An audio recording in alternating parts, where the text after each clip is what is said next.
जागृत, स्वप्न और सुसुप्ति, इन तीनों अवस्थाओं को पृथक रूप से जानने से तुरीय अवस्था का भी ज्ञान हो जाता है।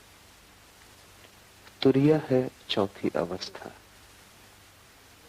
तुरीय अवस्था का अर्थ है परम ज्ञान।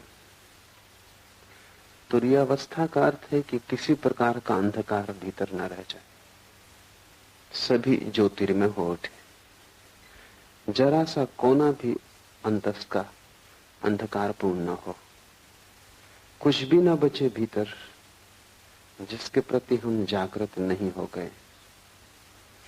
बाहर और भीतर सब और जागृति का प्रकाश फैल जाए। अभी जहां हम हैं वहां या तो हम जागृत होते या हम स्वप्न में होते या हम सुसुप्ति में होते। चौथे का हमें कुछ भी पता नहीं। जब हम जागृत होते हैं तो बाहर का जगत तो दिखाई पड़ता है, हम खुद अंधेरे में होते।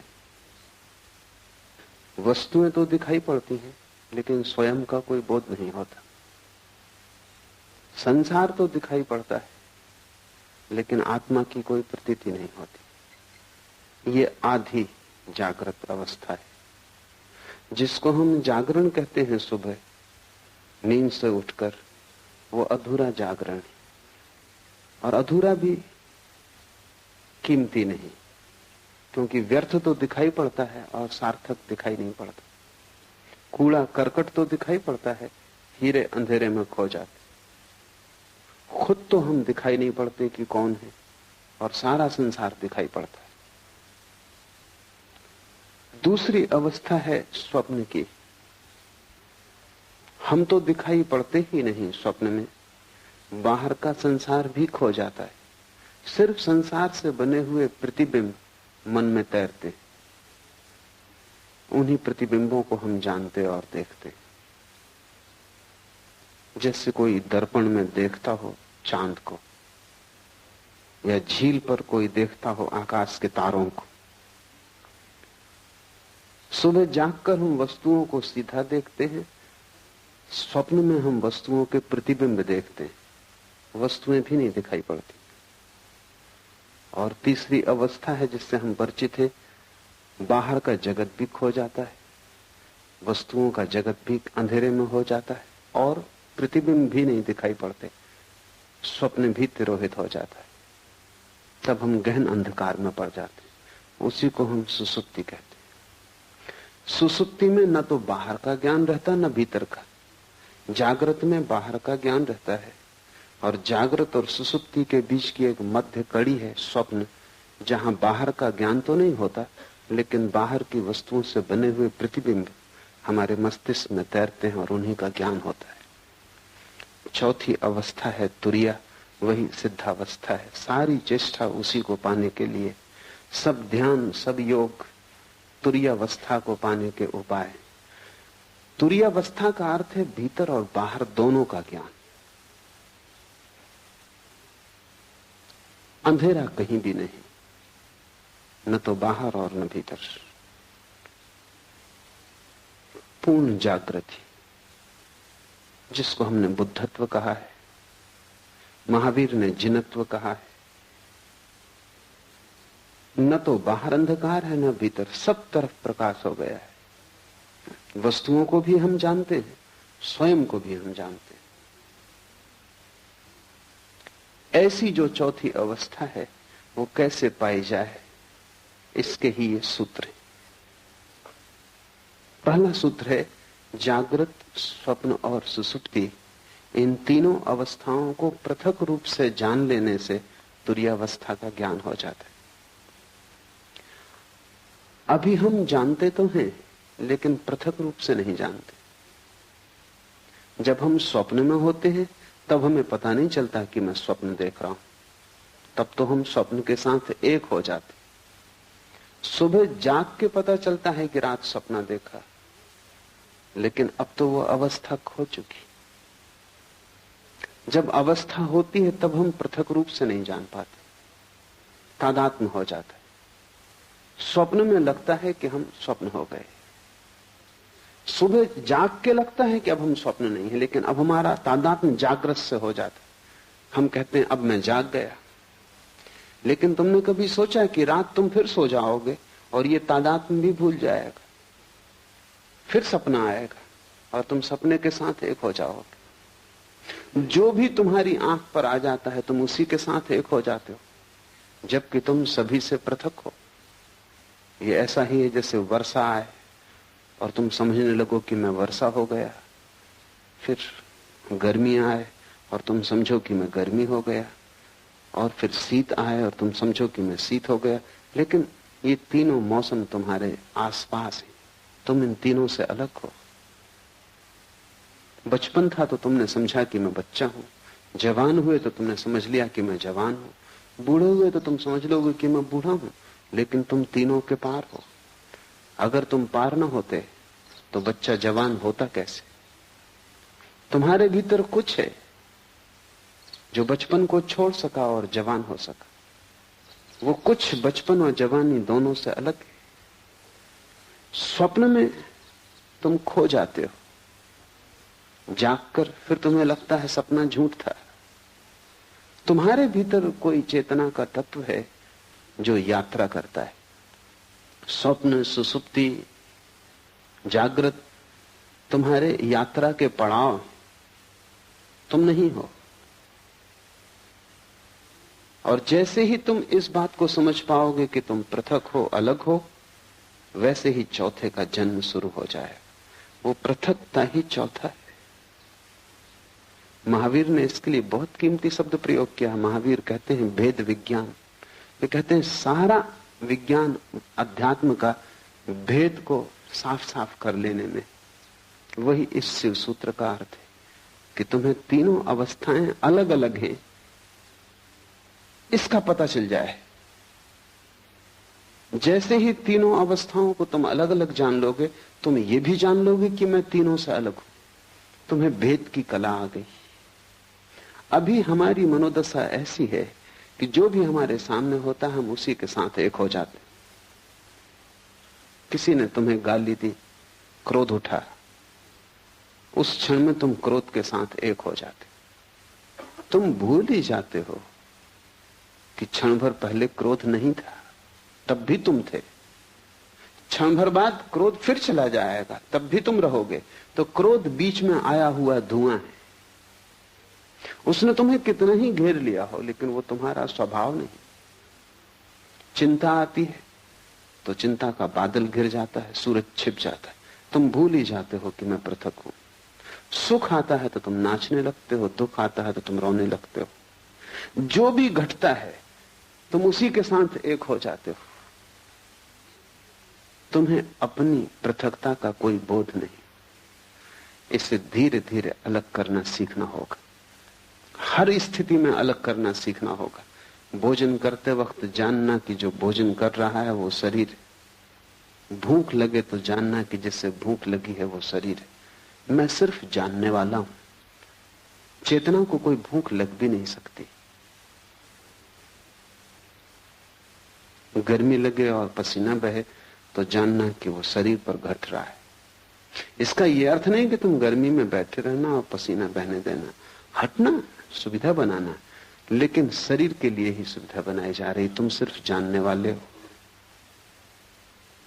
धीरे धीरे प्रत्येक घटना जो तुम्हें घेरती है तुम उससे अपने को अलग करते जाना। कठिन है पृथक करना, क्योंकि बहुत बारीक फासला है। सीमा रेखा साफ नहीं है, क्योंकि अनंत जन्मों में तुमने तादात्म्य करना ही सीखा है, तोड़ना नहीं सीखा है। तुमने हमेशा अपने को जोड़ना सीखा है स्थितियों के साथ, तुम तोड़ने की बात ही भूल गए। इसका नाम ही बेहोशी है, ये जो तुमने जोड़ना सीख लिया है। एक सुबह मुल्ला नसरुद्दीन अस्पताल में अपने मित्र के पास बैठा। मित्र ने आंख खोली और उसने कहा कि नसरुद्दीन क्या हुआ? मुझे कुछ याद भी नहीं आता। नसरुद्दीन ने कहा कि रात तुम जरा ज्यादा पी गए और फिर तुम खिड़की पे चढ़ गए और तुमने कहा कि मैं उड़ सकता हूं, और तुम उड़ गए। 3 मंजिल मकान पर थे। घटना जाहिर है, सब हड्डियां पसलियां टूट गई। मित्र ने उठने की कोशिश की और कहा कि नसरुद्दीन, और तुम वहां थे और तुमने ये होने दिया, और तुम किस तरह के मित्र हो। नसरुद्दीन ने कहा ये बात मत उठाओ, उस समय तो मुझे भी लग रहा था कि तुम ये कर सकते हो। यही नहीं, अगर मेरे पजामे का नाड़ा थोड़ा ढीला ना होता तो मैं तुम्हारे साथ आ रहा था। वो तो कहां उड़ने में पजामा संभालूंगा, इसलिए मैं रुक गया और बच गया। तुम ही थोड़ी पी गए थे, मैं भी पी गया था। बेहोशी का अर्थ है जो भी चित्त में दशा आ जाए उसी के साथ एक हो जाना। शराबी को एक ख्याल आ गया कि उड़ सकता हूं, तो अब वो भेद नहीं कर सकता। सोचने के लिए जगह नहीं है, विवेक के लिए सुविधा नहीं है, इसी के साथ एक हो गया। तुम्हारा जीवन इसी शराबी जैसा है। माना कि तुम खिड़कियों से नहीं उड़ते, और माना कि तुम अस्पताल में नहीं पाए जाते और हड्डियां नहीं तोड़ लेते, लेकिन बहुत गौर से देखोगे तो तुम अस्पताल में ही हो, तुम्हारी सब हड्डियां टूट गई, क्योंकि तुम्हारा पूरा जीवन एक रोग है, और उस रोग में सिवाय दुख और पीड़ा के कुछ हाथ आता नहीं। सब जगह तुम गिरे हो, सब जगह तुमने अपने को तोड़ा है, और सारे तोड़ने के पीछे एक ही मूर्छा का सूत्र है कि जो भी घटता है तुम उससे फासला नहीं कर पाते। थोड़ी दूर हटो। एक एक कदम लंबी यात्रा है, क्योंकि हजारों लाखों जन्मों में जिसको बनाया है उसको मिटाना भी आसान नहीं होगा, पर टूटना हो जाता है, क्योंकि वही सत्य है। तुमने जो भी बना लिया है वो असत्य है। इसलिए हिंदू इसे माया कहते हैं। माया का अर्थ है कि तुम जिस संसार में रहते हो वो झूठ है। इसका यह अर्थ नहीं कि बाहर जो वृक्ष है वो झूठ है और पर्वत जो है वो झूठ है और आकाश में चांद तारे हैं वो झूठ है, नहीं। इसका केवल इतना ही अर्थ है कि तुम्हारा जो तादात्म्य है वो झूठ है, और उसी तादात्म्य से तुम जीते हो, वही तुम्हारा संसार है। कैसे तादात्म्य टूटे? तो पहले तो जागने से शुरू करो, क्योंकि वही थोड़ी सी किरण जागरण की है। स्वप्न से तो तुम कैसे शुरू करोगे? मुश्किल होगा। और सुसुप्ति का तो तुम्हें कोई पता नहीं, वहां तो सब होश खो जाता है। जागृत से शुरू करो। साधना शुरू होती है जागृत से, वो पहला कदम। फिर दूसरा कदम है स्वप्न, और तीसरा कदम है सुसुप्ति। और जिस दिन तुम तीनों कदम पूरे कर लेते हो, चौथा कदम उठ जाता है। वो चौथा कदम है तुर्यावस्था, वो सिद्धावस्था है। जागृत से शुरू करो, क्योंकि वही रास्ता है, इसलिए उसको जागृत कहा है। वो जागृत है भी नहीं, क्योंकि कैसी जागृति जब तुम वस्तुओं में खोए हुए हो और अपने प्रति तुम्हें कोई भी होश नहीं। इसको क्या जागरण कहना? नाम मात्र को जागरण है, लेकिन इसको जागृत कहा है। ठीक जागृत तो हमने बुद्ध पुरुषों को कहा है, लेकिन ये जागरण है इस अर्थ में कि इसमें थोड़ी सी संभावना जागने की है। तो पहले तुम जागरण से शुरू करो। भूख लगे भोजन देना, लेकिन इस स्मरण को साधे रखना कि भूख शरीर को लगती है, मुझे नहीं। पैर में चोट लगे तो मलहम पट्टी करना, अस्पताल जाना, दवा लेना, लेकिन भीतर एक जागरण को साधे रखना कि चोट शरीर को लगी है, मुझे नहीं। इतने स्मरण को रखने से ही तुम पाओगे कि 99% पीड़ा तिरोहित हो गई। 99% पीड़ा इतना होश रखने से ही तिरोहित हो जाती कि जो चोट लगी है वो मुझे नहीं। इतना बोध भी तत्क्षण तुम्हारे दुख को विसर्जित कर देता है। 1% बची रहेगी, क्योंकि ये बोध पूरा नहीं है। जिस दिन बोध पूरा हो जाएगा उस दिन समग्र दुख विसर्जित हो जाता है। बुद्ध ने कहा है जागृत पुरुष का दुख निरोध हो जाता है। तुम उसे दुख नहीं दे सकते, तुम उसके हाथ पैर काट सकते हो, तुम उसकी हत्या कर सकते हो, तुम उसे आग में जला सकते हो, लेकिन दुख नहीं दे सकते। क्योंकि प्रतिपल जो भी घट रहा है वो उससे अलग है। तो जागने से शुरू करो। रास्ते पे चलना जरूर, लेकिन ध्यान रखना कि तुम नहीं चल रहे हो, शरीर ही चल रहा है। तुम कभी चले भी नहीं। तुम चलोगे कैसे? आत्मा का कोई पैर है कि वो चल सके? आत्मा का कोई पेट है कि उसे भूख लग सके? आत्मा की कोई भी वासना नहीं है, सभी वासना शरीर की। आत्मा निर्वासना है, इसलिए न चलती है न चल सकती है। तुम्हारा शरीर ही चल रहा है। इसे जब तक होश रहे संभालने की कोशिश करो। धीरे धीरे धीरे एक बड़ा अनूठा आह्लादकारी अनुभव होगा कि रास्ते पर तुम चलते हुए अचानक किसी दिन पाओगे कि तुम्हारे भीतर दो हिस्से हो गए, एक चल रहा है और एक नहीं चल रहा है, एक भोजन कर रहा है और एक नहीं भोजन कर रहा है। उपनिषद कहते हैं एक ही वृक्ष पर बैठे हैं दो पक्षी। ऊपर का पक्षी शांत है, न हिलता न डुलता, न रोता न हंसता, न आता न जाता, बस बैठा है शांत। नीचे का पक्षी बड़ा बेचैन है, इस डाल से उस डाल पर उछलता है, इस फल को पकड़ता है, उसको पकड़ता है, बड़े सपने देखता है, बड़ी दौड़ धूप करता है। वो दोनों पक्षी तुम्हारे भीतर है। वो जो वृक्ष है वो तुम हो। एक तुम्हारे भीतर पक्षी है जो कभी हिला डुला नहीं, जो बस बैठा देख रहा है। उस पक्षी को हमने साक्षी कहा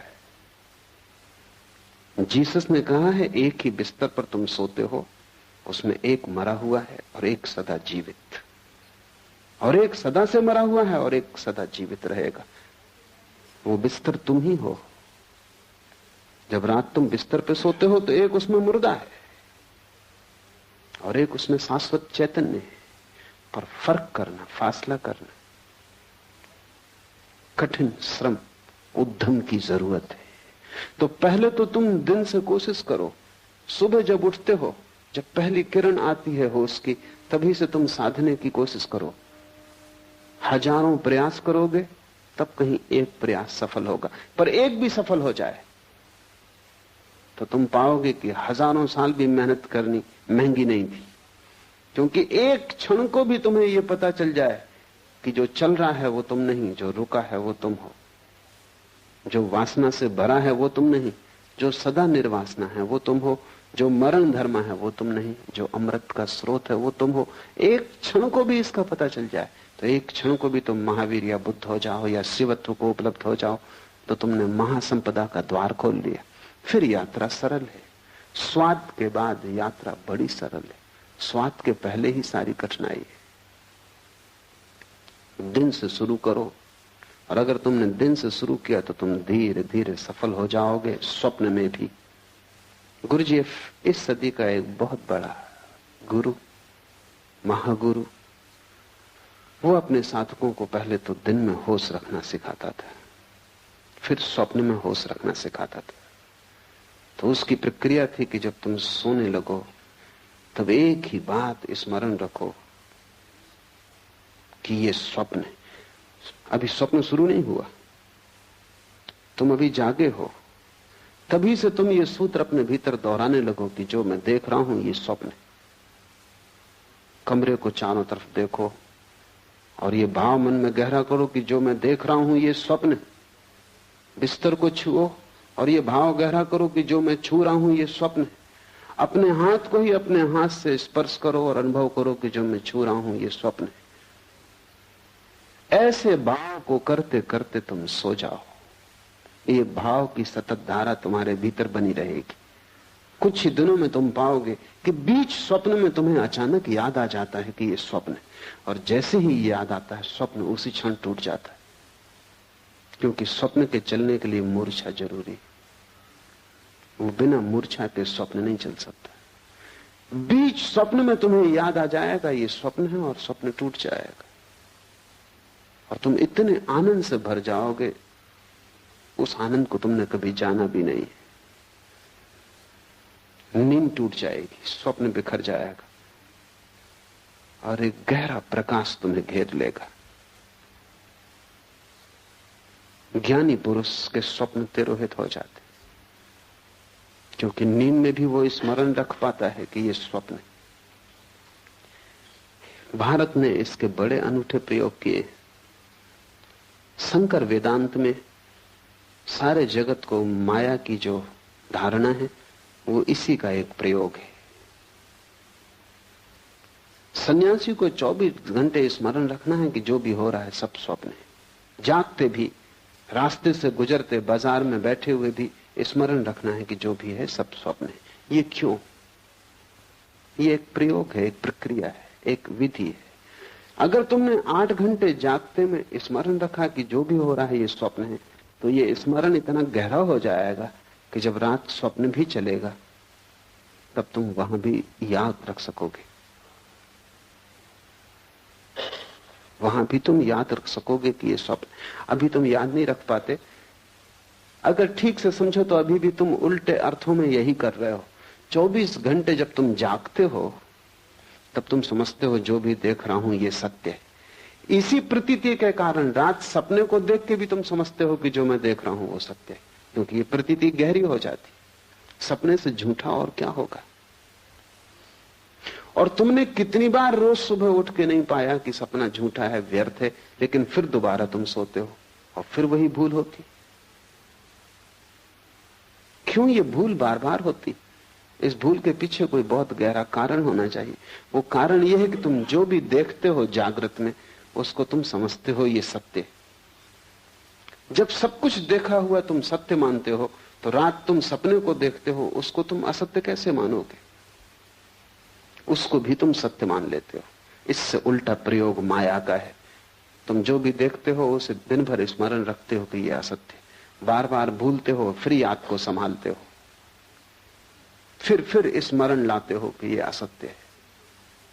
ये सब जो मैं देख रहा हूं चारों तरफ एक बड़ा नाटक है, और मैं दर्शक से ज्यादा नहीं। मैं भोगता नहीं हूं, करता नहीं हूं, सिर्फ साक्षी हूं। इस भाव को अगर तुम संभालते हो तो इसकी भीतर धारा बन जाती। तब रात सपना टूट जाता है, और जिसका सपना टूट गया उसकी बड़ी उपलब्धि है। जब सपना टूट जाए तो फिर तीसरा चरण उठाया जा सकता है।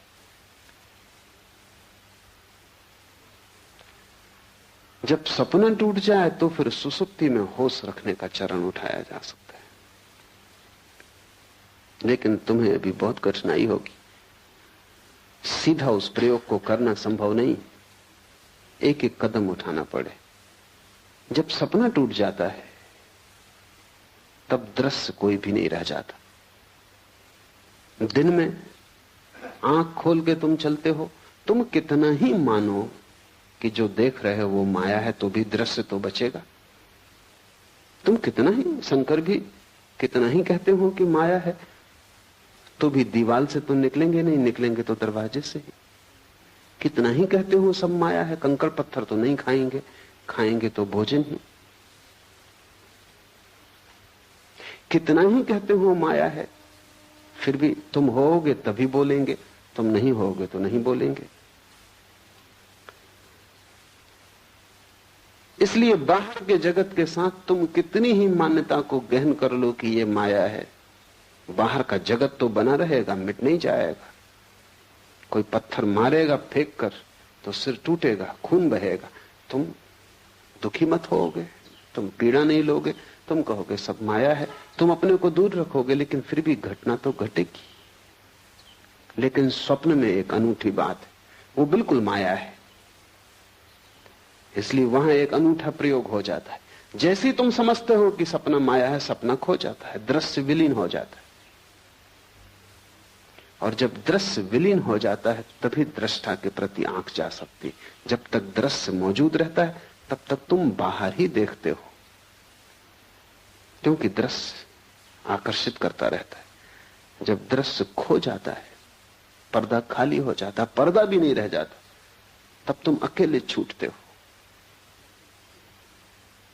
इसलिए ध्यानी आंख बंद करके ध्यान करता है,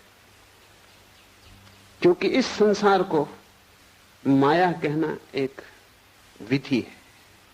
ये संसार वास्तविक है, ये तुम्हारे सोचने पर निर्भर नहीं। अगर ये स्वप्न भी है तो ब्रह्म का है, ये तुम्हारा स्वप्न नहीं है।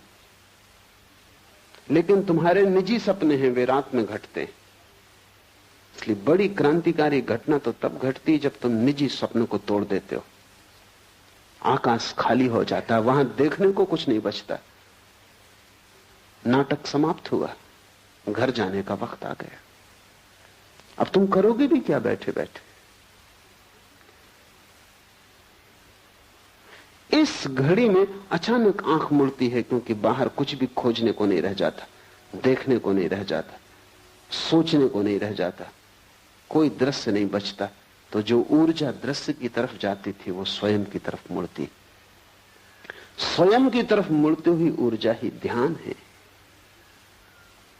और जैसे ही स्वयं की तरफ मुड़ती, तब तुम सुसुप्ति में भी होश रख सकते हो, क्योंकि तुम तो होते हो। संसार नहीं होता सुसुप्ति में, स्वप्न नहीं होता सुसुप्ति में, क्योंकि तुम दोनों को देखने में अटके थे, इसलिए सुसुप्ति में बेहोशी रहती थी। अब तुम्हारी अटक टूट गई, अब दृश्य से तुम्हारा कोई संबंध न रहा। अब दृश्य के बिना भी तुम हो सकते हो। अब दिया जलता है, उसकी दिए को कोई फिक्र नहीं कि दिए के प्रकाश में कोई गुजरता है या नहीं गुजरता। अब तुम्हारा जीवन भीतर की तरफ मुड़ेगा, तब तुम सुसुप्ति में जाग जाओगे। स्वप्न के टूटने पर जो प्रयोग करने का है वो ये है कि जैसे ही स्वप्न टूट जाए, आंख मत खोलना, क्योंकि आंख खोली तो जगत बाहर मौजूद है, फिर दृश्य मिल जाएगा।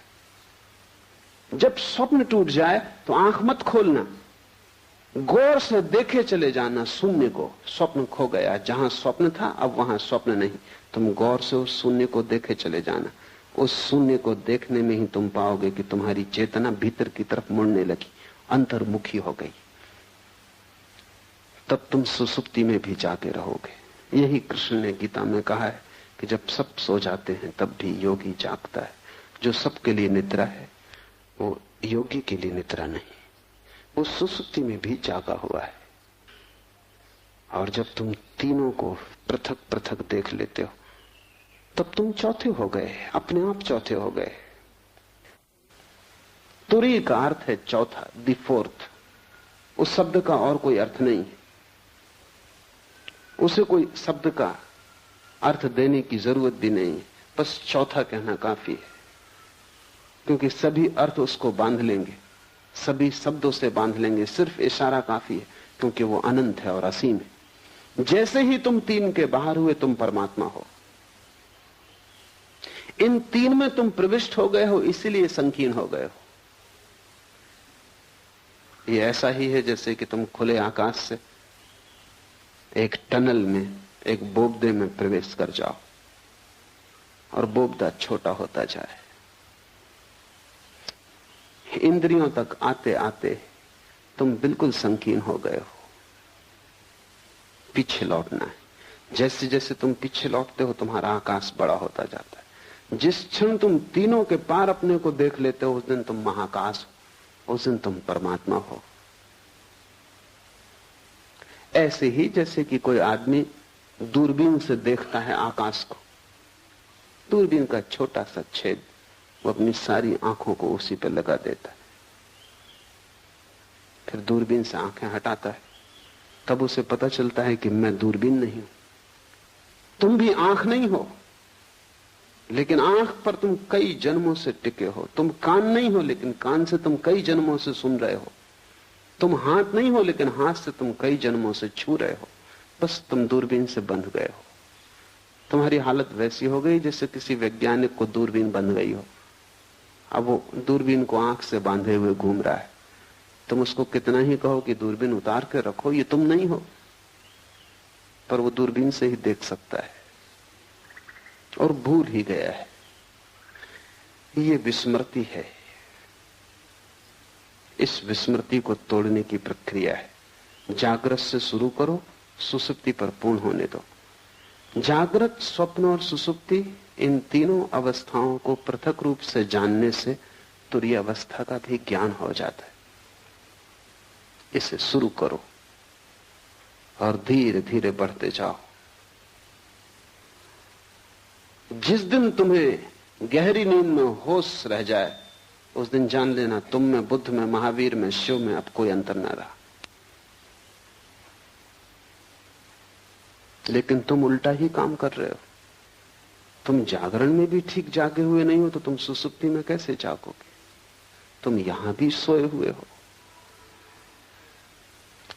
तुम्हारा जागरण नाम मात्र को है। तुम्हें भ्रम पैदा होता है कि तुम जागे हो, क्योंकि तुम काम चलाओ, काम निपटा लेते हो। साइकिल चला लेते हो, तुम सोचते हो तुम जागे हुए हो। कार चला लेते हो, तुम सोचते हो तुम जागे हुए हो। लेकिन तुमने कभी ख्याल किया कि ये सब ऑटोमेटिक हो गया है, यंत्रवत हो गया है। साइकिल चलाने वाला सोचता भी नहीं कि अब बाएं मुड़ना है, अब दाएं मुड़ना है। वो अपने मन में लगा रहता है। साइकिल बाएं मुड़ती, दाएं मुड़ती, वो अपने घर पहुंच जाता है। सोचना या होशपूर्वक चलने की कोई जरूरत नहीं, सब यंत्रवत हो गया है, आदत हो गई। वो घर पहुंच ही जाता है। कार चलाने वाला चलाता जाता है, कोई जरूरत नहीं है उसको कि वो जागे। हम सब की जिंदगी एक रूटीन, एक बंधी हुई लीक पर घूमने लगती। जैसे कोल्हू के बैल चलते हैं, ऐसे हम चलने लगते। उसी लीक पर रोज चलते हैं। किसी की लीक थोड़ी बड़ी, किसी की थोड़ी छोटी, किसी की थोड़ी सुंदर, किसी की थोड़ी कुरूप, लेकिन लीक होने में कोई फर्क नहीं है। तुम्हारी जिंदगी एक कोल्हू के बैल की भांति है। सुबह उठते हो, एक धारा चलती है, रात सो जाते हो, एक वर्तुल पूरा हुआ, फिर सुबह उठते हो, फिर वही। ये सब इतनी बार तुमने दोहराया है कि अब होश रखने की कोई जरूरत ही नहीं। ये बेहोशी में ही हो जाता है। समय पर भूख लग जाती है, समय पर नींद आ जाती है, समय पर उठ के तुम बाजार चल पड़ते हो। तुम पूरी जिंदगी को ऐसे सोए सोए एक वर्तुल में गुजार रहे हो। कब जागोगे? कब एक झटका दोगे अपने को? कब इस लीक से उठोगे?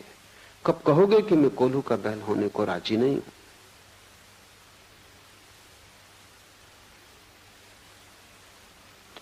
जिस दिन तुम्हें झटका देने का ख्याल आ जाएगा, उसी दिन से परमात्मा की यात्रा शुरू हो जाती। मंदिर जाने से तुम धार्मिक नहीं होते, क्योंकि वो भी तुम्हारी कोल्हू की लीक का हिस्सा है।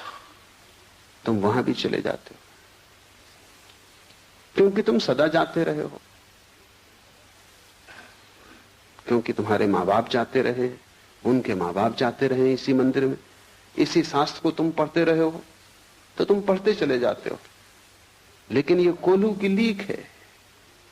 क्या तुम कभी होशपूर्वक मंदिर गए? होशपूर्वक अगर तुम जा सको तो मंदिर जाने की जरूरत न रह जाएगी। जहां होश हो जाएगा तो वहीं पाओगे मंदिर। होश मंदिर है। लेकिन ईसाई चला जा रहा है चर्च की तरफ, सिख चला जा रहा है गुरुद्वारा की तरफ, हिंदू चला जा रहा है मंदिर की तरफ, बंधे हुए अपनी अपनी लीक पर। तुम्हारी ये सोई सोई अवस्था तुम्हारे अतिरिक्त कोई भी नहीं तोड़ सकता। तो पहली बात जान लेनी जरूरी है कि तुम्हारा जागृत भी सोया हुआ है और योगी का सुसुप्ति भी जागी हुई होती। तुम बिल्कुल उल्टे योगी हो। और जिस दिन तुम इससे विपरीत हो जाओगे, उसी दिन जीवन का सार सूत्र तुम्हारे हाथ आ जाएगा। तीनों को अलग अलग जान लो तो जानने वाला तीनों से अलग हो जाता है। तुम मात्र ज्ञान हो, इसके अतिरिक्त कुछ भी नहीं। तुम सिर्फ होश मात्र हो। लेकिन तीनों से अपने को तोड़ो। पढ़ता था मैं एक सूफी फकीर के संबंध में, जुन्नत के बाबत। कोई उसे गाली दे जाता तो वो कहता कि कल आके उत्तर दूंगा। कल जाके कहता कि अब उत्तर की कोई जरूरत नहीं। तो आदमी पूछता कि कल मैंने गाली दी, कल तुमने क्यों उत्तर न दिया? कि तुम अनूठे आदमी हो, गाली किसी को दो तो वो उसी वक्त उत्तर देता, क्षण भर नहीं रुकता। जुन्नद ने कहा कि मेरे गुरु ने कहा है कि अगर जल्दी की तो मूर्छा हो जाती, तो थोड़ा वक्त देना। कोई गाली दे, उसी वक्त अगर उत्तर दिया तो उत्तर मूर्छा में दिया जाएगा, क्योंकि गाली तुम्हें घेरे होगी, उसका ताप तुम्हें पकड़े होगा, उसका धुआं अभी आंखों में होगा। थोड़ा बादल को गुजर जाने दो, 24 घंटे का वक्त दो, फिर उत्तर देना। और जुन्नैद कहता कि मेरा गुरु बहुत चालबाज आदमी था, क्योंकि जब से मैं उत्तर ही नहीं दे पाया। 24 घंटा कोई रुक जाए क्रोध करने को तो तुम सोचते हो क्रोध कर पाएगा? 24 मिनट भी रुक जाए तो क्रोध असंभव है, 24 सेकंड रुक जाए तो क्रोध असंभव है। सच तो यह है कि 1 सेकंड भी अगर रुक जाए और देख ले तो क्रोध असंभव है। लेकिन तुम रुकते ही नहीं। उधर किसी ने गाली दी, जैसे किसी ने बिजली का बटन दबाया, इधर तुम्हारा पंखा चला। इसमें रत्ती भर का फासला नहीं है, इसमें जरा सी भी संद नहीं है, और तुम सोचते हो कि तुम बड़े होशपूर्ण हो। तुम मालिक भी नहीं हो अपने। बेहोश आदमी अपना मालिक हो भी नहीं सकता।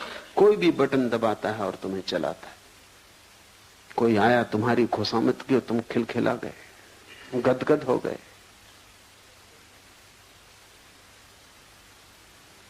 किसी ने तुम्हारा अपमान किया और तुम आंसुओं से भर गए। तुम मालिक हो अपने, या हर कोई तुम्हें चलाता है? और जो तुम्हें चला रहे हैं वो भी अपने मालिक नहीं, तुम गुलामों के गुलाम हो। और बड़ा मजा है कि सब एक दूसरे को चलाने में कुशल है और उनमें से एक भी होश में नहीं। इससे बड़ा और कोई अपमान नहीं हो सकता आत्मा का कि हर कोई तुम्हें चलाता है। मुल्ला नसरुद्दीन एक दफ्तर में काम करता था। सभी नाराज थे उसके काम से, क्योंकि काम तो कुछ था ही नहीं। या तो वो सोया रहता या झपकी खाता रहता। आखिर दफ्तर के लोग परेशान इतने हो गए कि धीरे धीरे लोगों ने उसको कहना भी शुरू कर दिया। मालिक ने भी कहा, डांटा डपटा भी, लेकिन उसमें कुछ फर्क ना हुआ। इतना अपमान और सब उपद्रव के कारण उसने इस्तीफा दिया। बदलना तो मुश्किल था, इस्तीफा देना आसान था। बहुत से लोग जो संसार से भागते हैं सन्यास की तरफ, वो इस्तीफा दे रहे हैं। बदलना तो मुश्किल है, इस्तीफा देना सदा आसान। उसने इस्तीफा दिया। सारा दफ्तर प्रसन्न हुआ इस्तीफे से। लोग इतने प्रसन्न हो गए कि मालिक ने कहा कि वो जब अपनी तरफ से जा रहा है तो विदाई समारोह करना उचित है। और हम इतने परेशान थे इससे, और ये छोड़ रहा है और छुड़ाने का कोई उपाय नहीं था। एक बोझ हो गया था, इसलिए ठीक से, और सच में ही खुश थे वो, इसलिए विदाई समारोह काफी अच्छी तरह आयोजित किया। मिठाई, खाना पीना सब इकट्ठे हुए। नसरुद्दीन बड़ा हैरान हुआ और सभी ने 2-2 शब्द उसकी प्रशंसा में भी कहे। क्योंकि विदाई के वक्त नसरुद्दीन खड़ा हुआ गदगद, आंख से आंसू झर रहे हैं। उसने कहा, मैं अपना इस्तीफा वापस ले। मुझे पता ही नहीं था कि तुम सब इतना प्रेम मेरे लिए करते। अब इस जीवन में यहां से जाने का कोई कारण नहीं।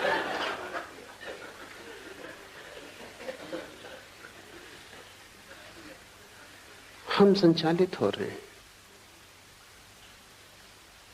और अक्सर यह होता है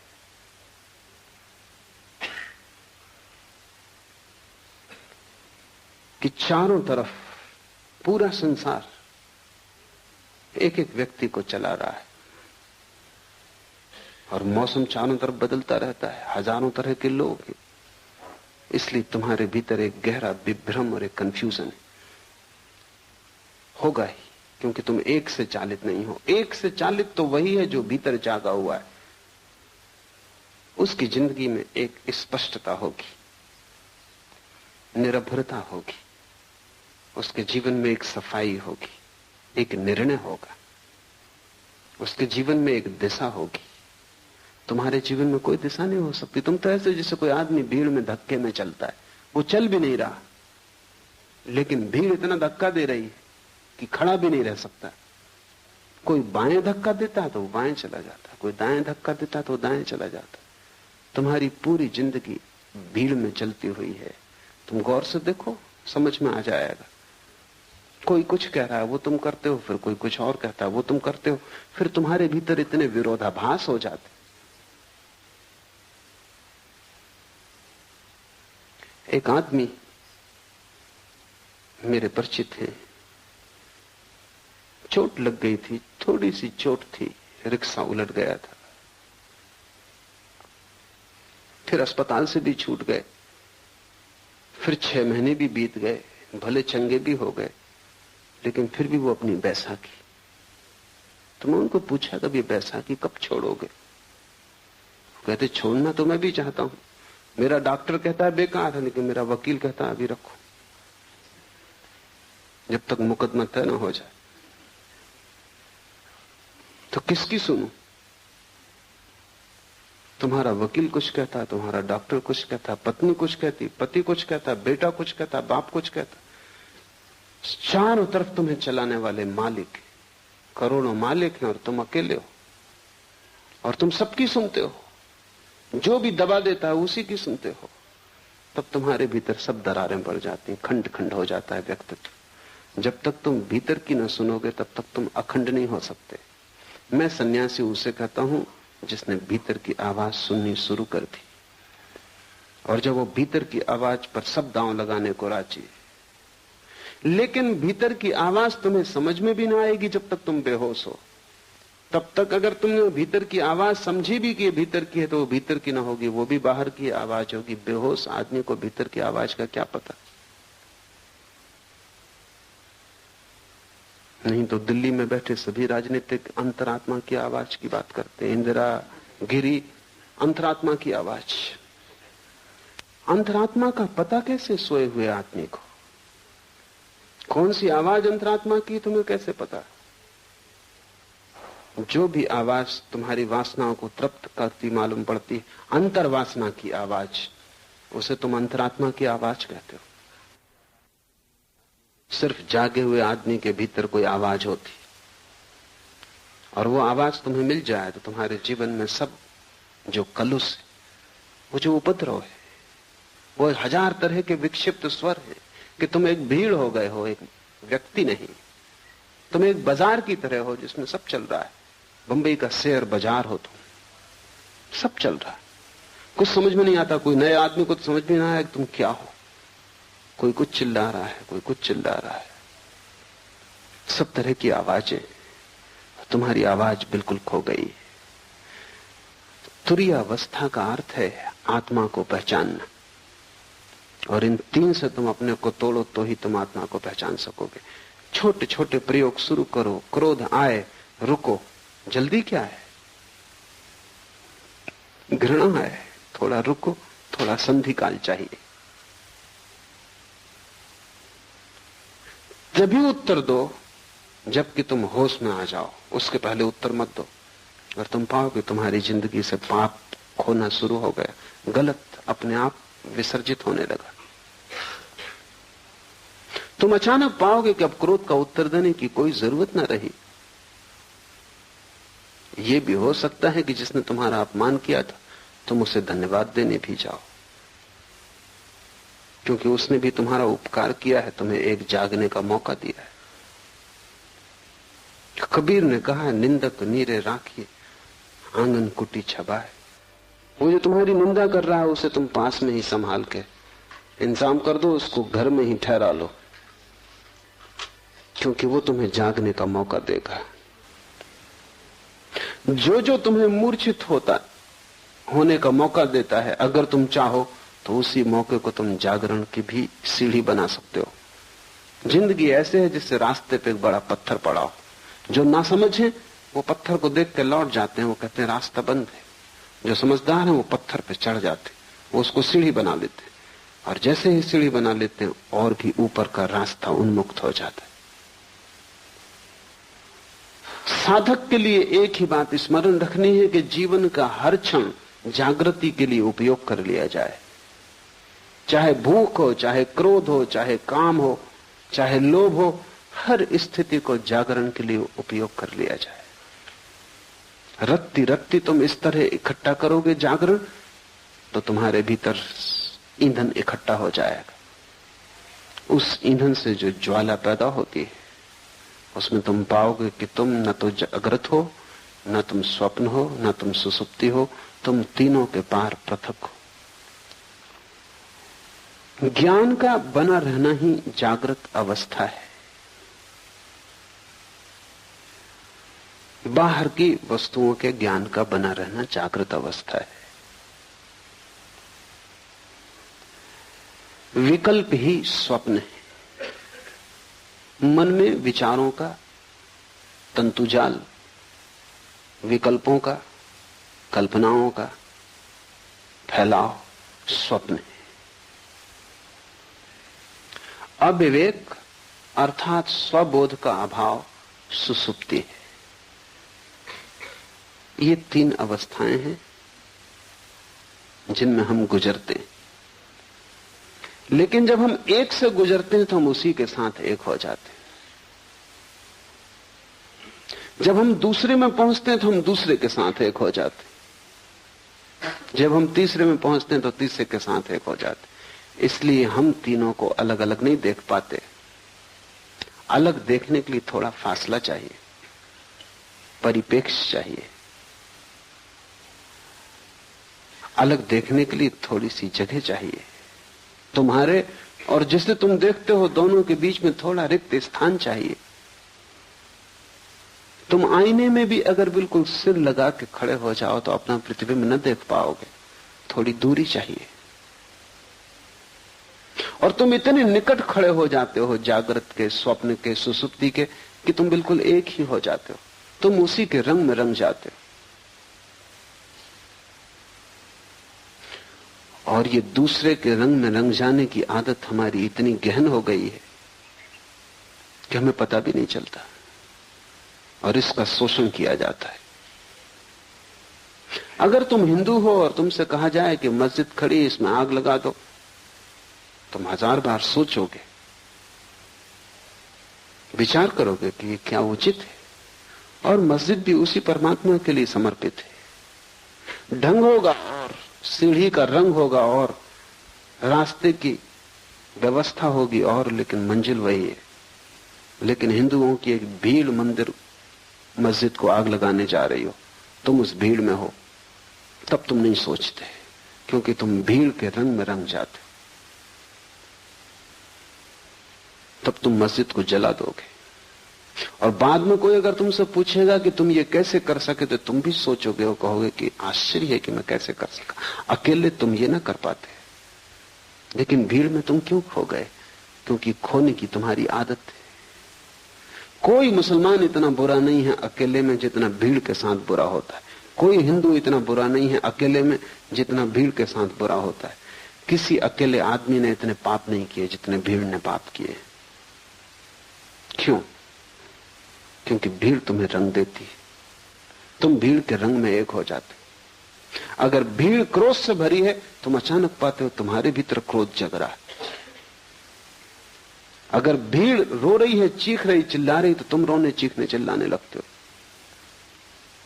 अगर भीड़ प्रसन्न है, तुम अपना दुख भूल जाते हो और प्रसन्न हो जाते हो। ख्याल करो, तुम किसी के घर गए हो, कोई मर गया है, वहां अनेक लोग रो रहे हैं, अचानक तुम पाते हो तुम्हारे भीतर भी रुदन उठा आ रहा है।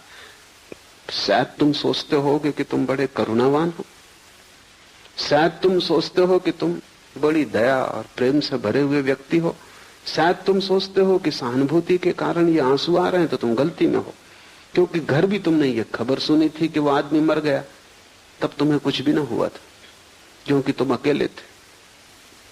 तब तुमने सोचा होगा कि ठीक है, मरना जीना लगा ही रहता है।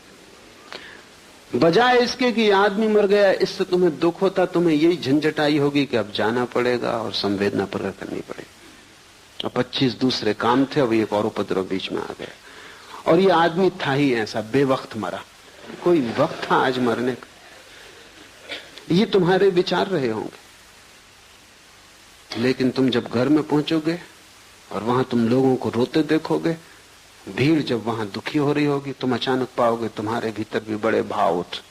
ये भाव 2 कौड़ी के और खतरनाक है, क्योंकि भीड़ तुम्हें रंगे दे रही है। तुम अपने को बचाना। ऐसी सहानुभूति किसी मतलब की नहीं जो भीड़ से आती हो, जो तुम्हारे हृदय से ना आती हो। तुमने देखा कि दुखी, बेचैन, परेशान लोग भी होली के हुल्लड़ में बड़े आनंदित दिखाई पड़ने लगते। वो भी नाचने गाने लगते, गुलाल उड़ाने लगते। जिनकी जिंदगी में गुलाल बिल्कुल भी नहीं है और जिनकी जिंदगी में कभी कोई खुशी, कोई गीत नहीं देखा गया, अचानक रास्तों पर रंग फेंक रहे। हुआ क्या इनको? यही आदमी कल चला जा रहा था, मरा मरा, इसका पैर नहीं उठ रहा था। इसकी जिंदगी ऐसी थी जैसे सुसुप्त, और यही आदमी आज नाच रहा है। भीड़ ने रंग दिया ऐसे। साधक को भीड़ से सावधान होना चाहिए। तुम अपनी आवाज खोजो, अपना स्वर खोजो। भीड़ तुम्हें सदा से धक्के दे रही है और तुम भीड़ के साथ, जो भीड़ तुम्हें बनाती है वही तुम हो जाते हो। ये क्यों हो पाता है? ये इसलिए हो पाता है कि तुम पृथकता अपनी अनुभव नहीं करते, और जहां भी तुम्हें अपनी पृथकता खोने का मौका मिलता है, तुम तत्क्षण खो देते हो। तुम उधार बैठे हो कि कहीं भी डूब जाओ। नींद आई तो नींद में डूब गए, जागृत आया तो जागृत में डूब गए, स्वप्न आया तो स्वप्न में डूब गए। लोग दुखी हैं तो तुम दुखी हो गए, लोग सुखी हैं तो तुम सुखी हो गए। तुम हो या सिर्फ तुम एक डूबने का बिंदु हो? तुम्हारा कोई अस्तित्व है, तुम्हारा कोई केंद्र है। उस केंद्र का नाम ही आत्मा है। अपने अस्तित्व को जगाओ, डूबने से बचो। इसलिए सारे धर्म शराब के विरोध में। शराब में ऐसी कोई खराबी नहीं, लेकिन सभी धर्म विरोध में। कारण कुल इतना ही है कि वो डूबने का रास्ता है। सभी धर्म जगाने के पक्ष में, और जो आदमी शराब पी रहा है वो डूब रहा है।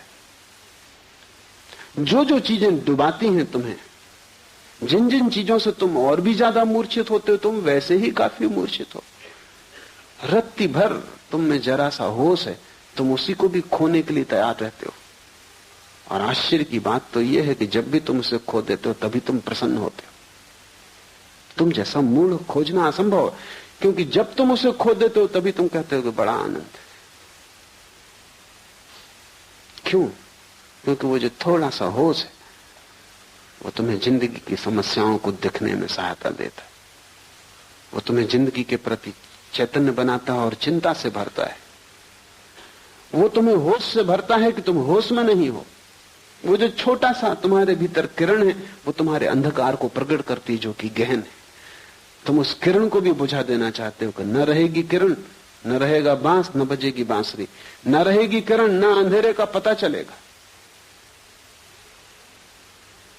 क्योंकि उस किरण की वजह से अंधेरा पता चलता। हटाओ इस किरण को, पी लो शराब, डूब जाओ किसी भीड़ के उपद्रव में, राजनीति में, इसमें उसमें, कहीं भी अपने को लगा दो ताकि तुम अपने को भूल जाओ।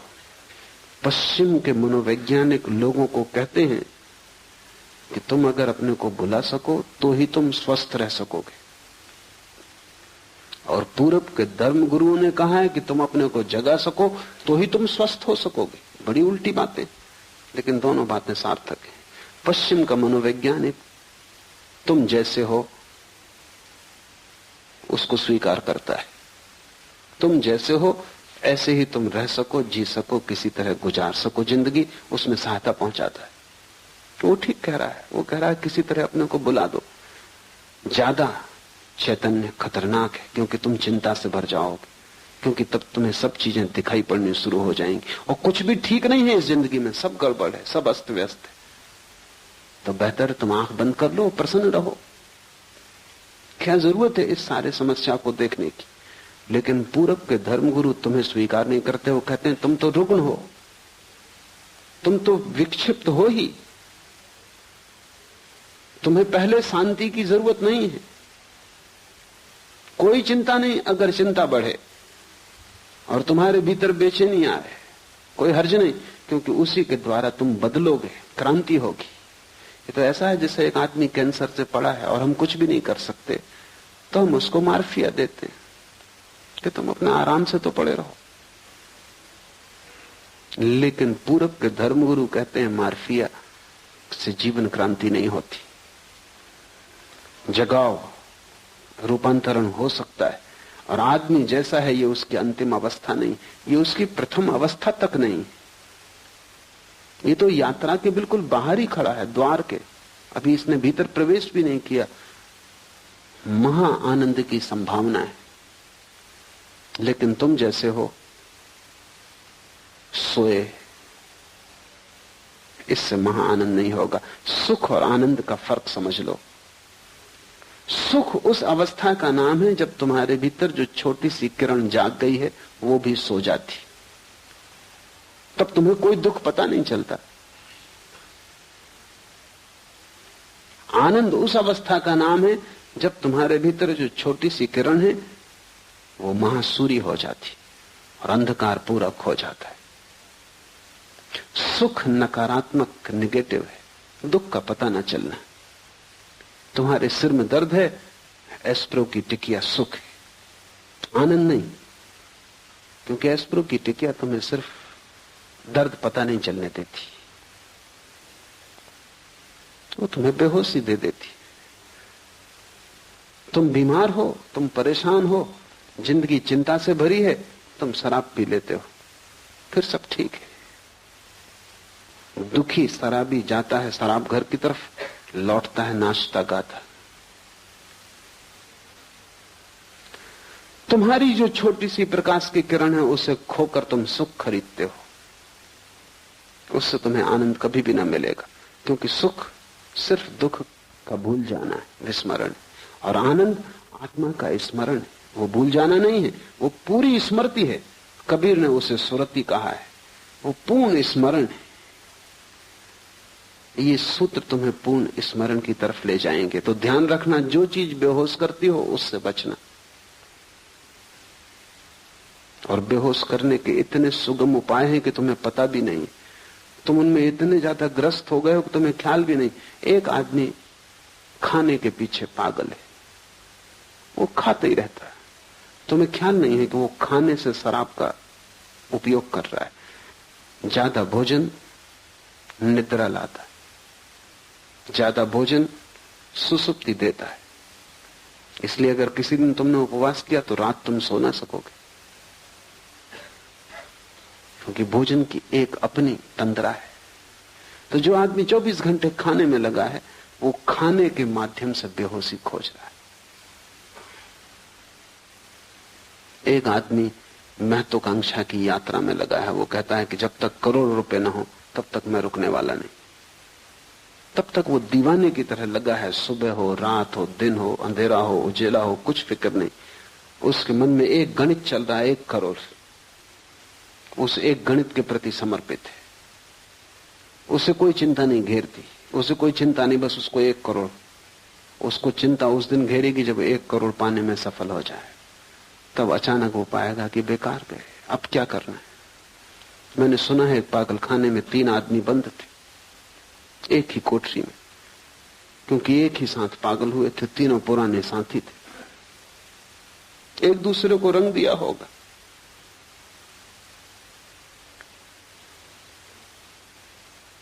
एक मनोवैज्ञानिक उनका अध्ययन करने आया था, तो उसने पागलखाने के डॉक्टर को पूछा कि इसमें नंबर 1 की क्या तकलीफ। उसने कहा, ये नंबर 1 एक रस्सी में लगी हुई गांठ को खोलने का उपाय कर रहा था और खोल नहीं पाया। उसी में पागल हुआ। और ये दूसरा क्या कर रहा था? ये भी वही गांठ खोल रहा था रस्सी में लगी, और खोलने में सफल हो गया, और इसीलिए पागल हुआ। वो मनोवैज्ञानिक थोड़ा हैरान हुआ। उसने कहा ये तीसरे सज्जन? उसने कहा ये वो सज्जन है जिनने गांठ लगाई थी।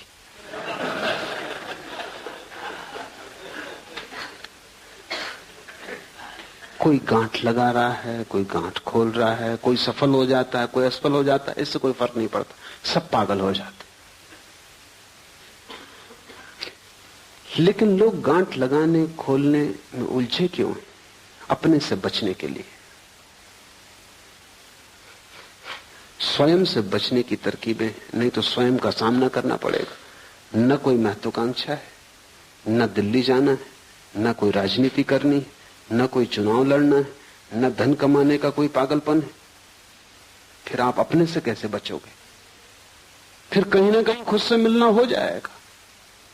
वो भय कि कहीं खुद से मिलना ना हो जाए, उससे हाथ पैर कपते। तुम सुनते हो बहुत कि आत्मा को जानो, लेकिन अगर तुम खुद को समझोगे तो तुम आत्मा को जानने से बचने के सब उपाय करते हो। कहते हैं बुद्ध पुरुष कि आत्मा को जानने से महा आनंद की वर्षा होती, अमृत बरसता है। कबीर कहते हैं कि बादल गरजते हैं अमृत के और अमृत बरसता है। लेकिन ये घटना बहुत अंत में घटती, पहले तो बहुत दुख से गुजरना पड़ता है। क्योंकि तुमने जितने धोखे दिए हैं जिंदगी में, अनंत जन्मों में, उन सब धोखों को तोड़ना पड़ेगा। और हर धोखे के तोड़ने में दुख होता है, हर धोखे को तोड़ने में दुख होता है।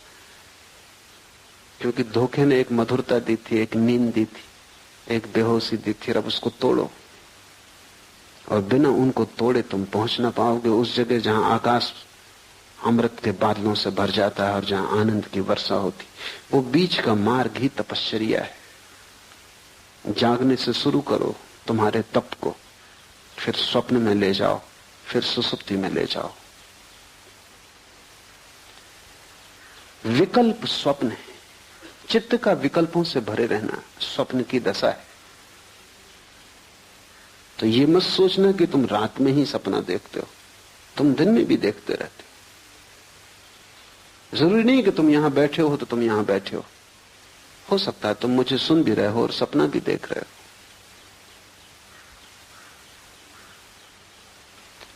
तुम्हारे भीतर 24 घंटे एक अंतर्धारा सपने की चलती रहती। जागने में भी भीतर तो एक सपना तुम्हें घेरे ही रहता है, कुछ ना कुछ चलता ही रहता है। कभी भी आंख बंद करो और तुम पाओगे कि भीतर कुछ चल रहा है। यह हालत ऐसी है जैसे दिन में, रात में तो आकाश में तारे दिखाई पड़ते हैं, दिन में दिखाई नहीं पड़ते क्योंकि सूरज के प्रकाश में ढक जाते। इससे तुम ये मत समझना कि खो जाते, वो अपनी जगह है, खोएंगे कहां, जाएंगे कहां। तुम किसी गहरे कुएं में चले जाना और गहरे कुएं में से खड़े होकर दिन में देखना तो तुम्हें तारे आकाश में दिन में भी दिखाई पड़ जाएंगे, क्योंकि तारों को देखने के लिए अंधेरा चाहिए। सूरज की रोशनी की वजह से तारे दिखाई नहीं पड़ते। यही हालत स्वप्न की है।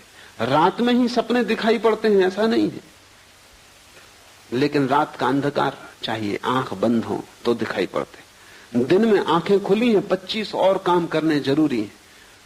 सपने तो भीतर बने रहते हैं, दिखाई नहीं पड़ते। दिन में भी तुम अगर आराम कुर्सी पे आंख बंद करके बैठ जाओ, तत्क्षण दिवा स्वप्न शुरू हो जाएगा। वो चल ही रहा था, वो भीतर चलता ही रहता है, उसका एक अंतर सूत्र है। इस अंतर सूत्र को तोड़ना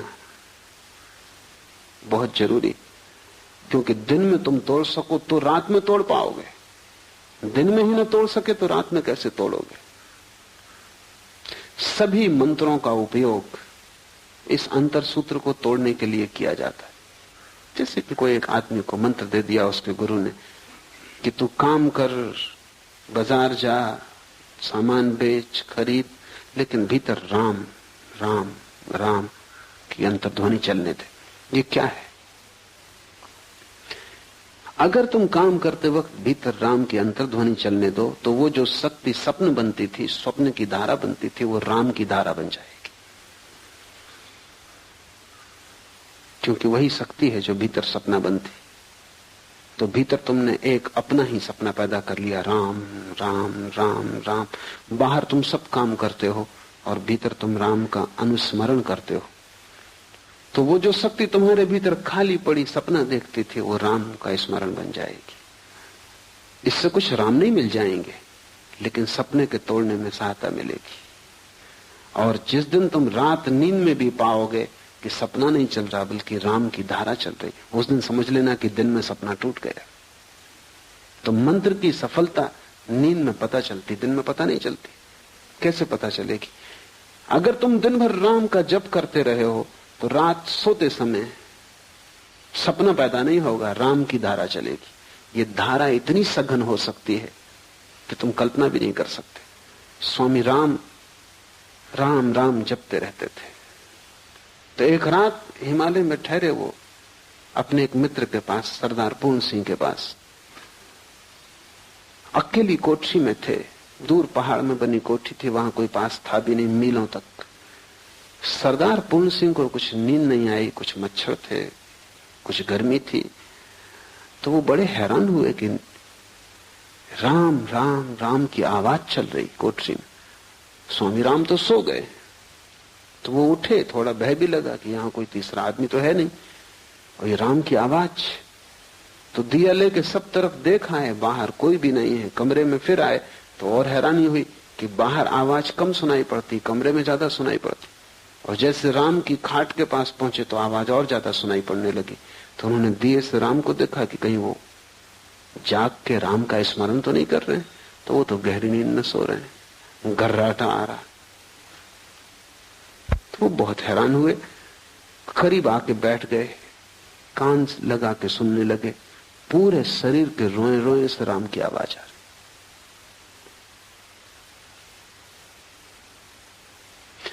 अगर अनुस्मरण बहुत गहरा हो जाए तो ये घटना घटती, क्योंकि सपने में बड़ी ऊर्जा नष्ट हो रही।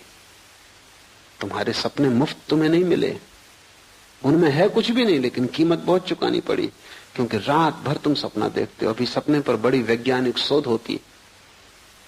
तो वैज्ञानिक कहते हैं कि रात में हर आदमी, साधारण स्वस्थ आदमी, कम से कम 8 सपने देखता है। और एक सपने का अंतराल करीब करीब 15 मिनट का होता है। एक सपना 15 मिनट।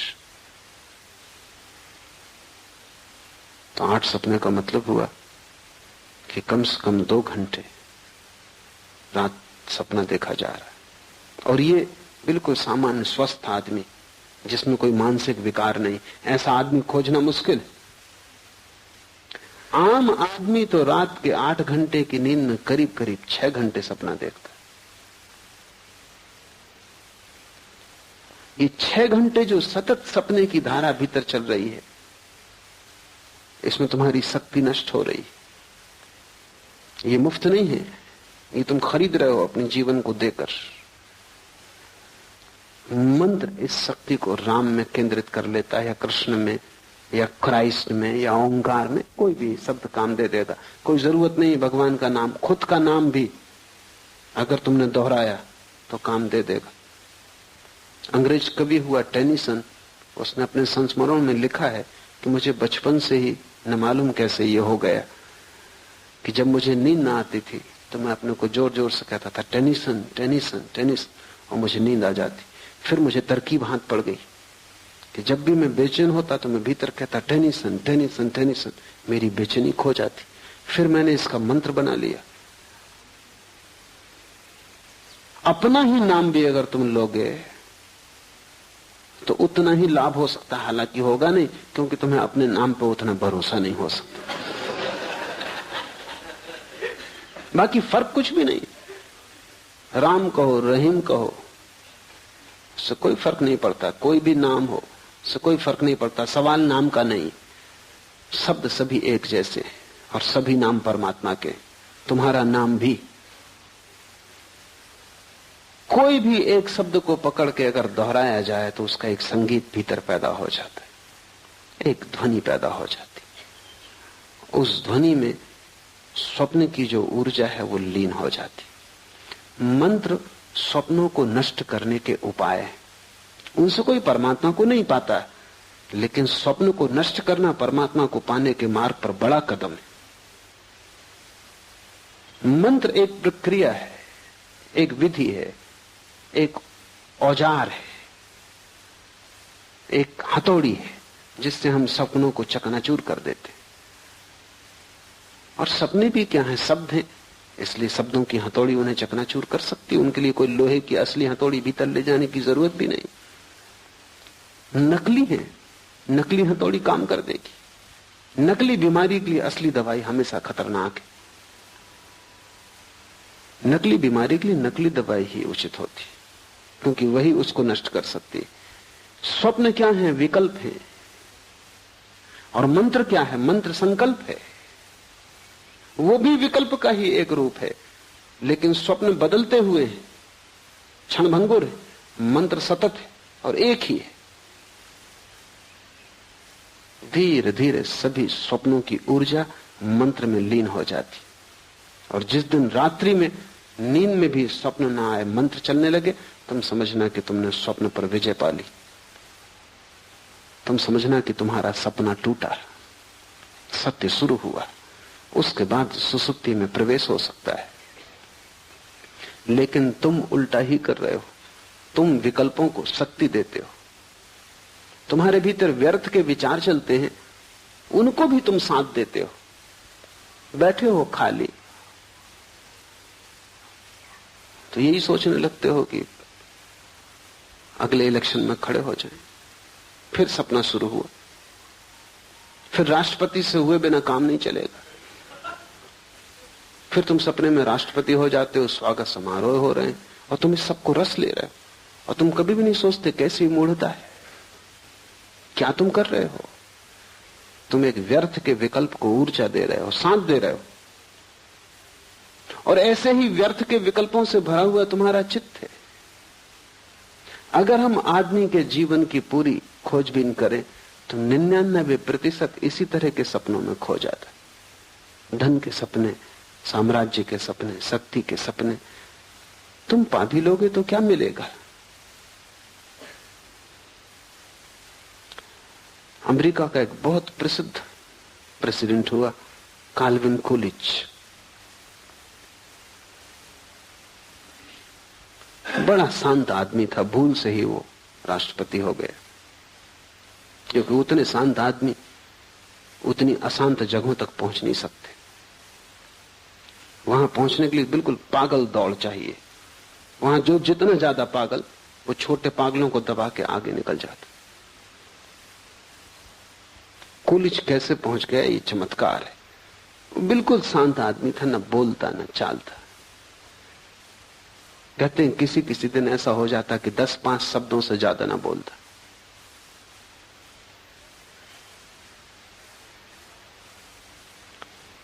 जब दोबारा फिर राष्ट्रपति के चुनाव का समय आया तो मित्रों ने कहा कि तुम फिर खड़े हो जाओ। उसने कहा कि नहीं। तो उन्होंने कहा कि क्या बात है, पूरा मुल्क राजी है तुम्हें फिर से राष्ट्रपति बनाने को। उसने कहा अब नहीं, एक बार भूल हो गई, काफी। पहुंच के कुछ भी ना पाया। अब 5 साल और खराब मैं न करूंगा। और फिर राष्ट्रपति के आगे बढ़ती का कोई उपाय भी नहीं है। जो रह चुके। अब उसके आगे जाने की कोई जगह भी नहीं है। जगह होती आगे तो शायद सपना बना रहता। इसलिए तुम्हें पता नहीं, जो लोग सफल हो जाते हैं सपनों में, उनसे ज्यादा असफल आदमी खोजना मुश्किल है। क्योंकि सफलता के आखिरी कगार पर उन्हें पता चलता है जिसके लिए दौड़े, भागे, पा लिया, यहां कुछ भी नहीं है। यद्यपि अपनी मूढ़ता छिपाने को वो पीछे जो लोग अभी भी दौड़ रहे हैं उनकी तरफ देख कर मुस्कुराते रहते हैं, हाथ हिलाते रहते हैं, विजय का प्रतीक बताते रहते हैं। वो हार गए और विजय का प्रतीक बताते रहते हैं जो पीछे ना समझ अभी और दौड़ रहे हैं। अगर दुनिया के सभी सफल लोग ईमानदारी से कह दें कि उनकी सफलता से उन्हें कुछ भी ना मिला है, तो बहुत से व्यर्थ सपनों की दौड़ बंद हो जाए। लेकिन ये उनके अहंकार के विपरीत है कि वो कहें उन्हें कुछ भी नहीं मिला। पीछे तो वो यही बताते रहते हैं कि उन्होंने परम आनंद पा लिया है।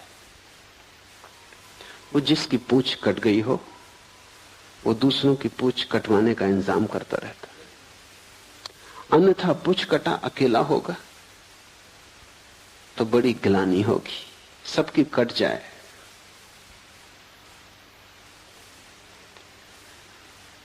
जब भी तुम्हारे भीतर स्वप्न की धारा चले तब जरा जग के देखना कि क्या तुम कर रहे हो। बच्चे शेक्सपियरियों की कहानियां पढ़ते हैं, वो सब कहानियां तुम्हारे संबंध में। मन शेक्सपियर है और जब तक तुम स्वप्न देखते हो तब तक तुम शेक्सपियर रहोगे। शेक्सपियर का मतलब है व्यर्थ के सपने देख रहा है और उन सपनों को सच मान रहा है। भगवान न करे कि वो सपने सच हो जाएं, क्योंकि उनको सच करने में बड़ी शक्ति लगानी पड़ेगी और जब वे सच हो जाएंगे तब तुम पाओगे उनसे कुछ भी न पाया, हाथ राख लगती है सदा। इस संसार की सभी सफलताएं राख में बदल जाती, लेकिन जब तक राख हाथ में आती तब तक जीवन हाथ से निकल चुका होता है, लौटने का उपाय नहीं होता। और तब तो सिर्फ छिपाने की बात रह जाती है कि लोगों से छिपा लो कि तुम्हारा जीवन व्यर्थ नहीं गया, तुम बड़े सार्थक हो गए हो, तुमने कुछ पा लिया है। विकल्प ही स्वप्न है, इन विकल्पों को शक्ति मत देना। और जब भीतर स्वप्न चले तब हिला के अपने को जगा लेना और स्वप्न को तोड़ देना जितने जल्दी हो सके। मंत्र उपयोगी हो सकता है स्वप्न को तोड़ने में। मंत्र के संबंध में हम आगे विचार करेंगे, कैसे मंत्र कारगर हो सकता है। मंत्र निश्चित ही स्वप्न को तोड़ देता है। और अविवेक अर्थात स्वबोध का अभाव सुसुप्ति है, और जहां सभी कुछ खो जाता है, कोई विवेक न रह जाता, कोई होश नहीं रह जाता, न बाहर का कोई होश न भीतर का कोई होश, जहां तुम सिर्फ एक चट्टान की भांति हो जाते हो गहन तंद्रा में।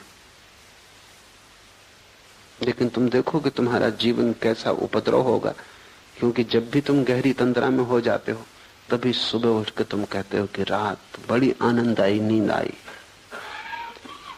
थोड़ी देर सोचो कि तुम्हारा जीवन कैसा नरक होगा कि तुम्हें सिर्फ नींद में सुख आता है। बेहोशी में भर सुख आता है, बाकी तुम्हारा जीवन एकदम दुख ही दुख है। अच्छी नींद आ जाती तो तुम कहते हो काफी हो गए, और नींद का अर्थ है बेहोशी। लेकिन ठीक ही है, तुम्हारे लिए काफी हो गया, क्योंकि तुम्हारी पूरी जिंदगी सिर्फ चिंता, तनाव, बेचैनी के अतिरिक्त और कुछ भी नहीं। उसमें तुम आराम कर लेते हो थोड़ी देर के लिए तो तुम समझते हो सब पा लिया, जबकि वहां कुछ भी नहीं है। नींद का अर्थ है कि जहां कुछ भी नहीं है, न बाहर का जगत है न भीतर का जगत है, जहां सब अंधकार में खो गया। हाँ, लेकिन विश्राम मिल जाता है। विश्राम लेके भी तुम क्या करोगे? सुबह तुम फिर उसी दौड़ में लगोगे। विश्राम से जो शक्ति तुम्हें मिलती है तुम उसे नए तनाव बनाने में लगाओगे, नई चिंताएं डालोगे। रोज तुम विश्राम करोगे और रोज तुम नई चिंताएं डालोगे। काश तुम इतनी सी ही बात समझ लो कि नींद में जब इतना आनंद मिलता है, बेहोश तंद्रा में जब इतना आनंद मिलता है, क्यों? क्योंकि वहां कोई तनाव नहीं है, वहां कोई चिंता नहीं है, वहां तुम भूल गए सब उपद्रव।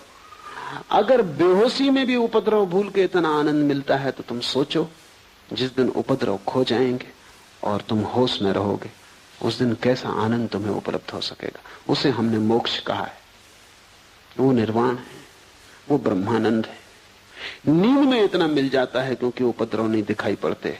तो जब उपद्रव सच में ही खो जाते हैं, तनाव सच में ही विसर्जित हो जाते हैं, और तुम 24 घंटे उतने विश्राम में रहने लगते हो जैसी गहरी निद्रा में कभी कभी कोई व्यक्ति पहुंचता है।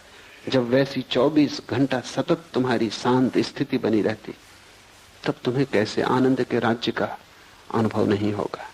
उसे थोड़ा सोचो, क्योंकि समाधि सुसुप्ति जैसी है, सिर्फ एक फर्क है उसमें कि वहां होश है।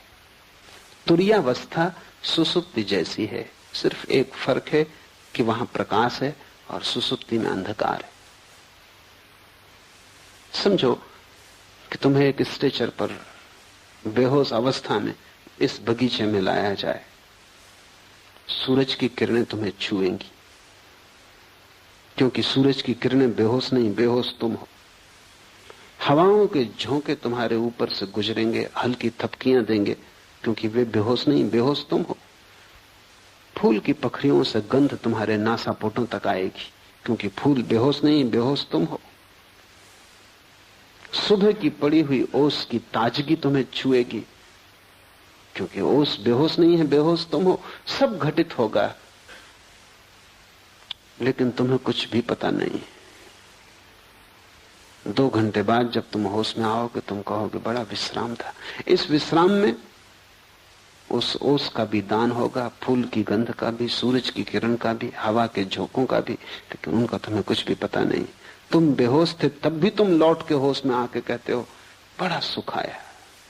थोड़ी देर कल्पना करो कि तुम होश से बैठे हो, फूल की गंध बरस रही, सूरज की किरणें बरस रही, ओस ने सब ताजा कर दिया है, सब नया कर दिया है।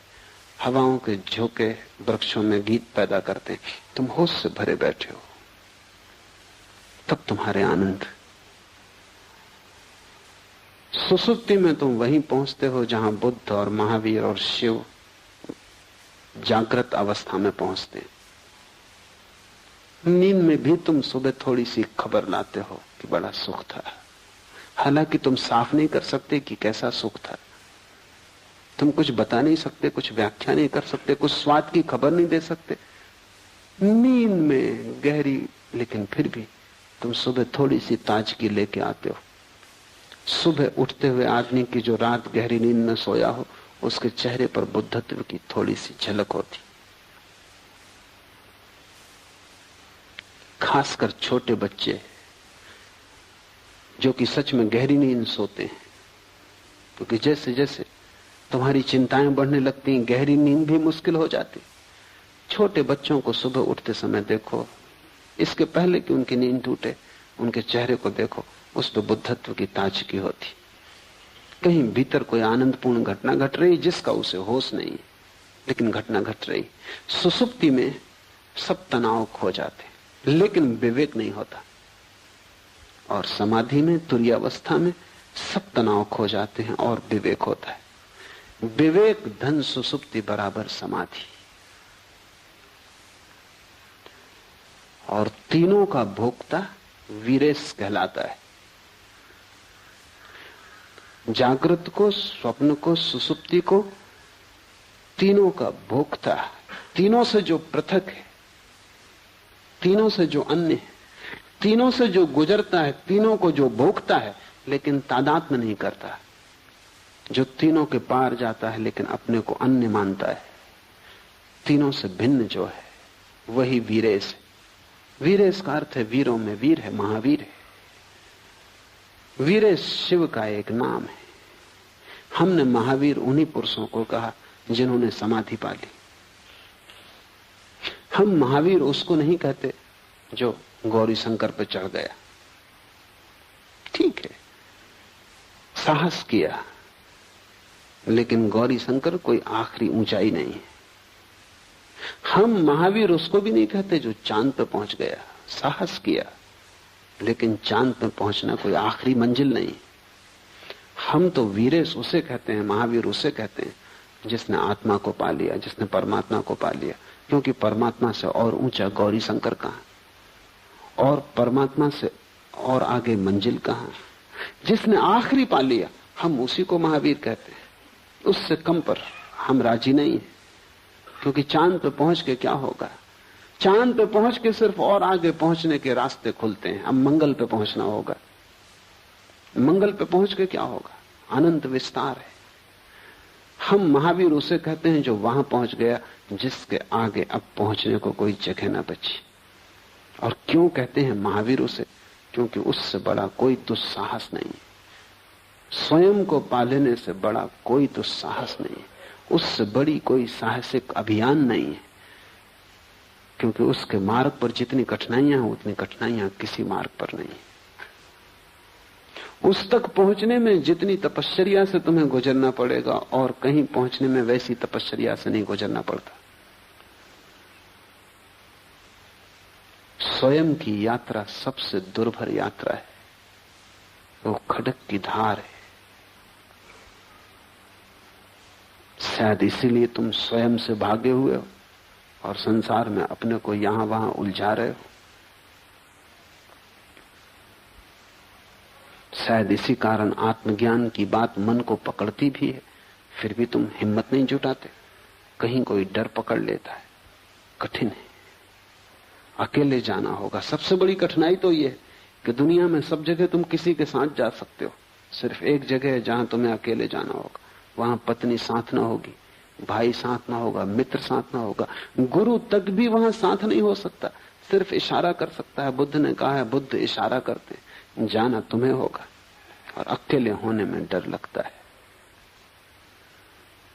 और चारों तरफ इतने लोग हैं, इतने सपने हैं, सपनों में कई तो बड़े मधुर सपने, उनमें बड़ा रस है। उन सबको तोड़कर, इस सब सपने के जाल को गिराकर सत्य की यात्रा पर थोड़े से दुर्लभ लोग निकलते हैं। उनमें से भी बहुत से बीच यात्राओं से वापस लौट आते। लाखों में एक उस यात्रा पर जाता है, क्योंकि बड़ी कठिन है। और लाखों जाते हैं, उनमें से कोई एक पहुंच पाता है। इसलिए हमने उस अवस्था को वीरेश कहा है। 3 के पार जो चौथा तुम्हारे भीतर छिपा है, वही गौरी शंकर है। वहीं पहुंचना है। और पहुंचने का रास्ता यह है कि तुम जागने में और जागो। अभी तुम कुनकुने हो, जलती हुई लपट हो जाओ जागरण की, ताकि ये लपट स्वप्न में प्रवेश कर जाए। स्वप्न में भी जागो ताकि स्वप्न टूट जाएं। स्वप्न में इतने जागो कि जागने की एक किरण सुसुप्ति में भी पहुंच जाए। बस जिस दिन तुम सुसुप्ति में दिया लेके पहुंच गए, तुमने वीरेश होने का द्वार खोल लिया। तुमने मंदिर पर पहली दस्तक दी। अनंत आनंद है, लेकिन बीच का मार्ग चलना ही पड़े, कीमत चुकानी ही पड़े। और जितना बड़ा आनंद पाना हो उतनी बड़ी कीमत चुकानी पड़ेगी। सस्ता कोई सौदा नहीं हो सकता। बहुत लोग सस्ते सौदे की कोशिश भी करते हैं। बहुत लोग शॉर्टकट खोजते हैं। उनको शोषण करने वाले गुरु भी मिल जाते हैं जो कहते हैं कि बस इससे सब हो जाएगा, कि तुम ये ताबीज बांध लो, कि तुम मुझ पे भरोसा रखो, बस कि तुम दान कर दो, पुण्य कर दो, कि तुम मंदिर बना दो। ये सब सस्ती बातें हैं, इनसे कुछ हल होने वाला नहीं। इनसे सिर्फ तुम धोखे में पड़ते हो। यात्रा करनी ही पड़ेगी।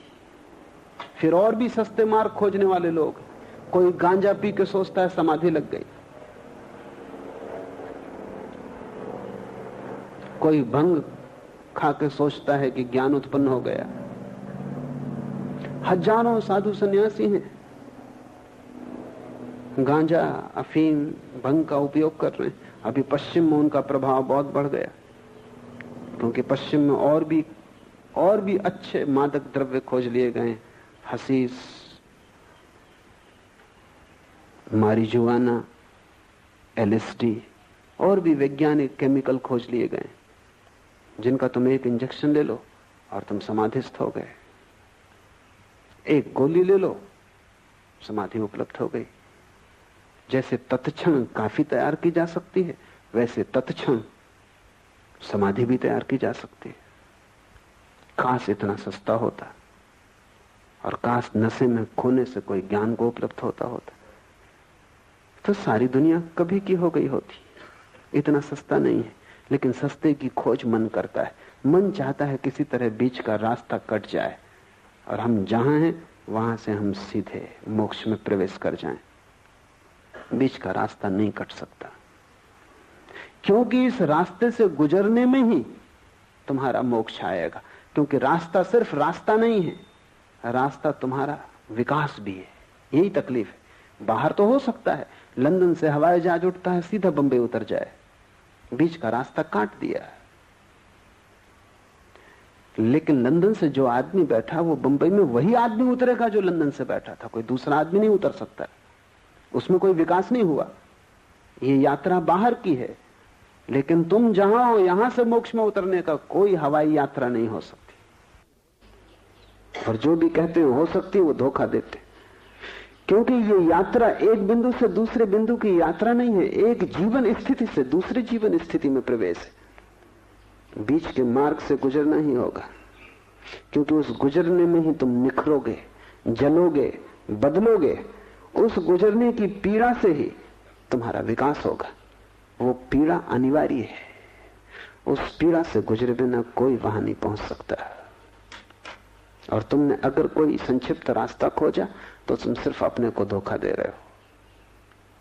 पश्चिम में संक्षिप्त की बड़ी तलाश है, इसलिए महेश योगी जैसे व्यक्तियों का बड़ा प्रभाव है। उस प्रभाव का कुल कारण इतना कि वो कहते हैं कि हम जो कह रहे हैं ये जेट स्पीड है। हम जो कह रहे हैं ये छोटा सा जो मंत्र है, रोज 15 मिनट कर लेने से तुम सीधे पहुंच जाओगे। कुछ और करने की जरूरत नहीं। न तुम्हारे आचरण को बदलने की जरूरत है, न तुम्हारे जीवन को बदलने की जरूरत है, न तुम्हें कुछ खोना है बाहर की दुनिया में। कुछ करना नहीं है, बस तुम्हें बैठ के 15 मिनट विश्राम करके ये मंत्र का जाप कर लेना। बस ये मंत्र सब कुछ है। मंत्र कीमती चीज है पर सब कुछ नहीं। और मंत्र से सपने काटे जा सकते हैं, सत्य नहीं मिलता। सपना काटना सत्य के मिलने के मार्ग पर एक हिस्सा है।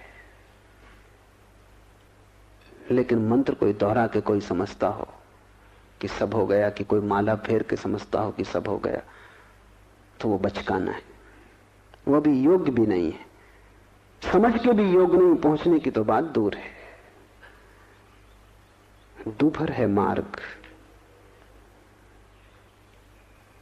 उस दूभर से गुजरना होगा। और इसलिए ये सूत्र कहता है उद्यम चाहिए, इतनी महान प्रयत्न करने की आकांक्षा चाहिए, अभीप्सा चाहिए कि तुम अपने को पूरा दांव पर लगा दो। मोक्ष खरीदा जा सकता है, लेकिन तुम अपने को पूरा दांव पर लगा दो तो ही, इससे कम में नहीं चलेगा। कुछ और तुमने दिया वो देना नहीं है, वो कीमत नहीं चुकाई तुमने। अपने को पूरा दे डालोगे तो ही कीमत चुकती है और उपलब्धि होती है। आज इतना ही।